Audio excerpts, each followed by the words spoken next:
Welcome, my friends, to another edition of the Heritage Wealth Planning YouTube channel. Today, we're going to follow up on our conversation about Social Security and what you need to know to maximize your own benefit. Actually, we're going to go to a kind of a wrap up with a fictitious client that we've been talking about quite a bit, Bob and Jane. But before we dive into that, just to remind you, if you're just jumping into the series right now, no. Go back. You got to understand the premise of Social Security, because don't forget, this is your benefit and no one's going to care more about your benefit than you. You got to understand what average index monthly earnings are, AIME, what FRA is, full retirement age, what PIA is, primary insurance amount, what delayed earnings credits are. You got to understand taking benefits early, late, spousal benefits, survivor benefits, divorcee benefits. All this stuff is important, and just again, I'm clicking right there, or I'm linking right there. Click on that so you can understand that. But let's say you've now done that. You paused and you this video, you went and watched all those videos, and here you are back for more. Well, congratulations, I suppose. I think this will be a good scenario for you to follow here, because we're going to use, again, our case study of Jane and Bob. Pretty simplistic in this case. We're just going to say Jane and Bob are born on the exact same day. They just turned 62 and they want to know if they can retire. They come to my office and they say, Josh, lay it to us. Lay it to us straight. Can we retire? So the first thing we do, we need three things. If we can get these three things, we can have a good gauge of where they stand from a retirement planning perspective. Three things. Their PIA, primary insurance amount. With that, we can get a lot of different number crunching. If we know their PIA, we can run a lot of numbers.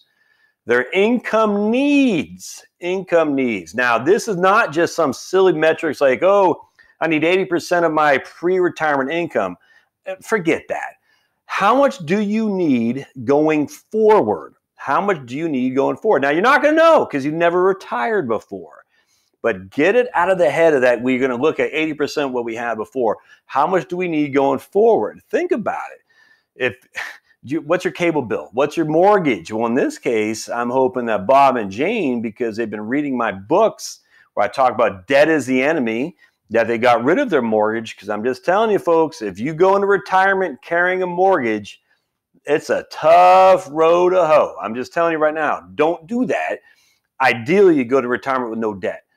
There are studies out there that show you people even with limited income are just simply happier, content if they have no debt. It only makes sense. If you have a debt, you have this chain. You're tied to that debt. And if you're tied to the debt and the markets are fluctuating and you need the markets to go up in order to make the payments on that debt, you're going to be world of hurt. In fact, today the markets are down 550 points, the Dow is. I mean, what does that mean? I have no clue. But if you have your contingency on paying the mortgages for the markets to go up, and you see a day like today at 550, that's not good. So don't let that be you. All right, so looks like it just paused there for a second. Okay, good. Looks like we're back. All right, so what we want to do is we want to find out what their PI is, what their income needs are, and what their portfolio size is, okay? Pause real quick. So if you need the market to provide your income in order to pay your mortgage, in a day like this happens where they're down 550 points or 1,000 points or 200 points, you're going to be a whole lot more concerned than someone who doesn't have a mortgage to begin with. So don't let that be you. The third thing here we need to know is their portfolio amount. If we can know these three things, portfolio, PIA, and income need, we will know a strong way to analyze if they're ready for retirement or not. Okay, so let's talk about these guys here. And we know Jane and Bob.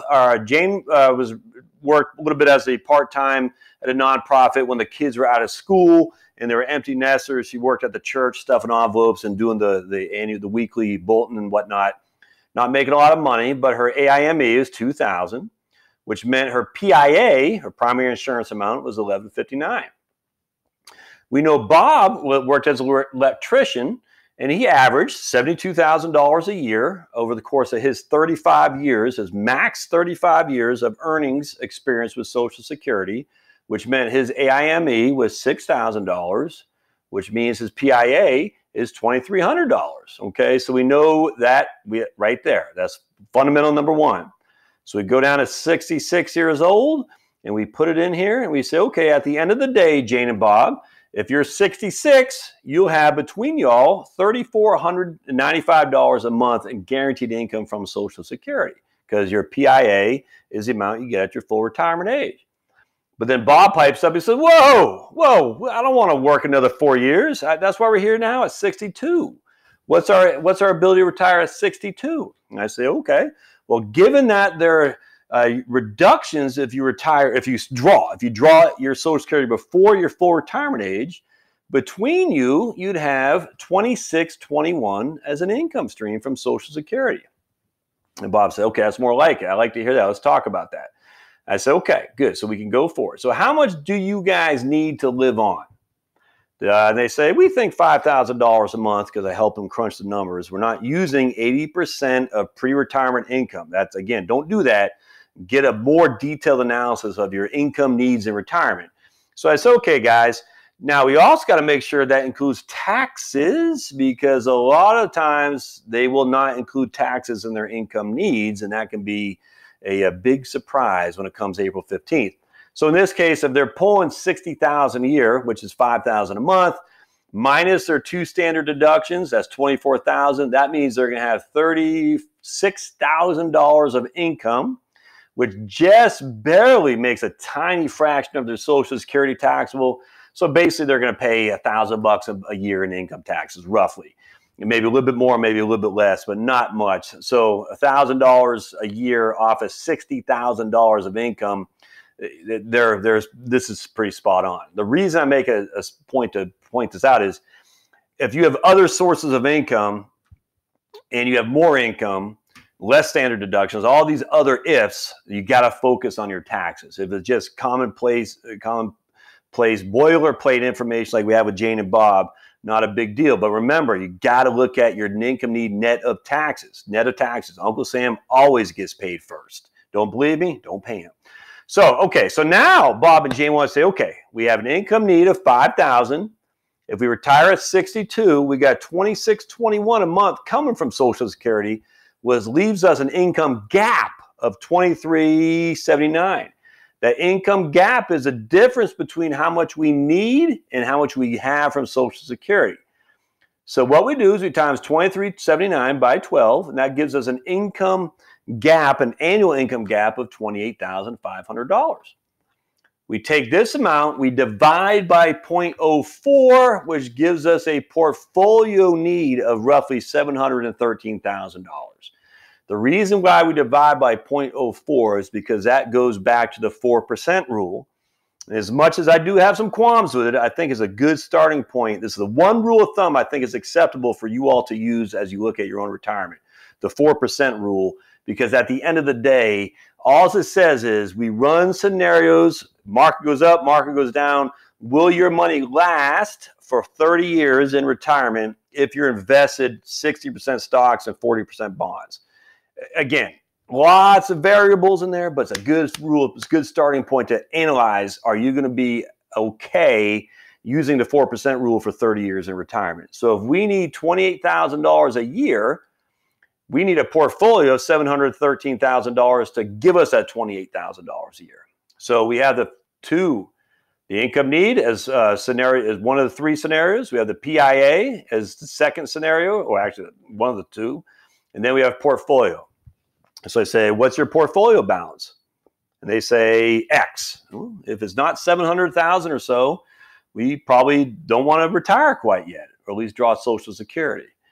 So then Bob says, well, what if we wait till we're 66 and we run the same numbers? At that point, again, because they're retiring at full retirement age, their portfolio, their income needs still $5,000.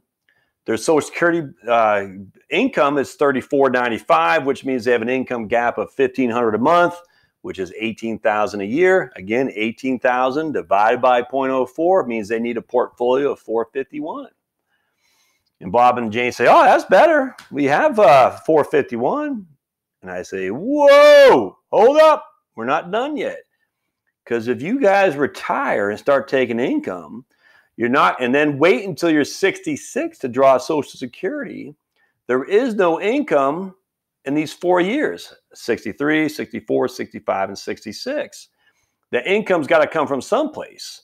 So we need $60,000 a year for these 4 intervening years, which means we need another $240,000 on top of the 451, which means we have a portfolio need of 691.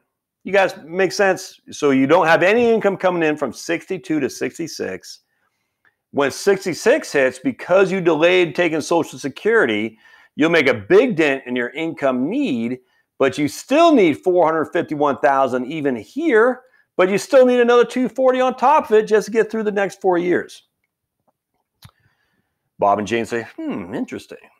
Now, running these numbers alone, if it's 62 versus 66, and the only difference was $713,000 needed here versus $691,000 needed here, but here I got to work another 4 years. Well, I'm going to take this 90 times out of 100. I mean, I get 4 more years to myself between my wife and I. All I need is a $20,000 for my portfolio. That's a slam. That's non-brainer to me. So immediately, as I'm the advisor, I say, yeah, I wouldn't sweat working at 66. It's either 62, but let's run to 70. What happens at 70? Well, at 70, their Social Security between them is 4612. 5,000 minus 4612 gives them $388 a monthly income gap, which is 4,656. However, before I go on, I can hear in the YouTube world people thinking, oh, this guy's Scanlon, you're crazy. You're missing the big point. The big point they're going to say is you're not adjusting this for inflation. $5,000 at 62 is not the same $5,000 at 70. And you are correct, but we're not adjusting Social Security for inflation either. So if inflation is at 2.5%, in theory, Social Security will rise to meet that increase in inflation, and I'm not inflating Social Security balances either. So it's a wash. If inflation's at 3, Social Security's at 3, it's the exact same thing as $5,000 in today's dollars and $4,612 in today's dollars. So for simplicity, just compare apples to apples. I'm not inflating this simply because it'd be a wash. It's inflated on the income need. It's inflated on the income that we receive as well. So we're not going to use inflation here. But with that said, it's something to be considerate of. Sometimes the real inflation is different than what Social Security will give you for a COLA, cost of living adjustment. So you just got to keep that in the back of your mind. But anyway, so at age 70, because they deferred taking Social Security and earned their maximum delayed earnings credits, they have $4,600 a month in Social Security, which means they only have an income gap of $388. $388 times 12, they have an annual income gap of $4,600. Divide that by 4%, which means they only need a portfolio of $116,000. Except for the fact they need $480,000 to get this $60,000 a year for these 8 years. So they need a total portfolio of basically $600,000. So as we sit here in my office at the age of 62, I say to Bob and Jane, okay, this is what we need. If you were to retire today and start drawing on Social Security, to be safe, we need $713,000 in your portfolio today. Or we can wait until you're, or 600,000. That's if we want to start drawing Social Security now. Or we can wait to draw Social Security until you're 70. In that case, we only need $600,000 in your portfolio. What do we have? Now, if they only have $450,000 in their portfolio, then we're going to have to talk about this right here, their income need. Now, they might say, well, we only have $450,000 in our portfolio, but Bob says, look, there's no way I'm going to last till I'm 90 years old. That kind of made me a little bit nervous because I hear that a lot, and people are just living longer for sure. But that's a good observation. Bob says, "Look, my dad died at 63. His dad died at 70. There's just no way I'm going to last. Maybe whatever. I don't know what it'd be. There's just no way I'm going to last till I'm 90.